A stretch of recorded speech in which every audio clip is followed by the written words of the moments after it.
Andrzej Duda is the president of Poland, and we're honored to be joined by him right now. Mr. President, thank you so much for joining us. We know that you're watching what's happening in the United States, and you're watching this massive flow of migrants over our border. It will total over 1 million just this year. Something very similar happened to Europe in 2015. The EU pressured Poland and other nations in Central Europe to accept, and Poland fought back. Tell us why you did that. The answer is very simple. We did not agree back then in 2015 to the so-called quota system, which was proposed by some of the EU member states, which means that every single country would have to accept a given number of migrants. And we gave a very clear answer to that. Whoever wants to come to Poland, whoever is looking for help, assistance, especially refugees who are looking for shelter because they are threatened by war, persecuted in their own countries, if they want to come to Poland, we want them to stay in Poland, live in Poland.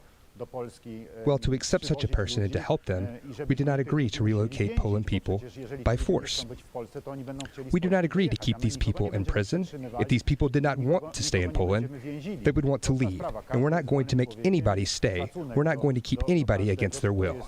The American President Joe Biden, before he became president, described Poland as unfree, as an authoritarian place. How have your dealings with the Biden administration been since he's become president?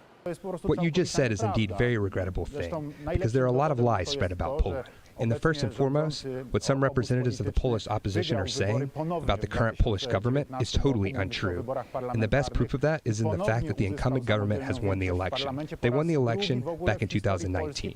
I simply said, people are happy with their government right now. They think that this government cares for their interests, that this government keeps electoral promises, and this is why they were reelected. But of course, some representatives of the opposition are really furious because they are not able to win elections. As I have said, they lost twice in a row. They also lost the presidential election. So because of that, they are slandering the current political camp. But let me reiterate, fortunately, it is the people who choose.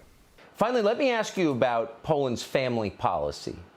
So Poland, from the outside, appears to have decided to help encourage Polish couples to have children. Please tell us what you're doing and why you've done it.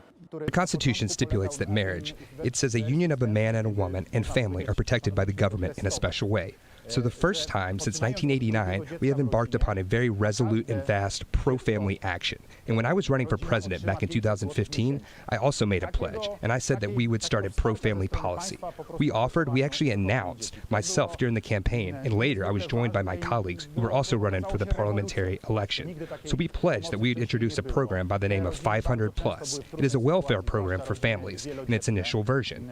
We were testing, actually. We decided that starting from the second child in a family, parents of every child monthly receive 500 zlotys, sum of $130, a kind of welfare for many from the state in raising children. This program was revolutionized in Poland. I think nobody can imagine not to have the 500 Plus program in Poland. That was the best thing, definitely the best social program that we have been able to introduce. But to me, a politician, speaking openly, I consider myself to be rather conservative, and I actually was always frank about my views. I'm a Christian. I'm a practicing Christian. I pray. I'm not ashamed of that whatsoever. And to me, the value of family is priceless. I do support families. I'm pro-life. I defend life. I believe that life is sacred. I believe it should be guarded, and families have to be supported as strong as they can, because family is the foundation of every nation. Everything is based on family. Therefore, the support with which we offer families for the political perspective, from my personal perspective, is key importance. We also have used other programs supporting families. We support parents with their child starting schools with programs dubbed 300 zlotys. So we pay 300 zlotys to the parents of every child going to school to buy a set of books, a rucksack, and pens, pencils, stationery, whatever the child needs starting school. That is a very difficult moment when the school year begins. We know that families have to spend more money, so it turned out that 300 zlotys is important for the families. And it also contributes quite big support on top of the 500 Plus, which every family gets per child. It's inspiring to hear that. I wish we had it. Mr. President, thank you for sitting down and talking to us tonight. We appreciate it. It's good to see you. Thank you very much, and my best greetings to you.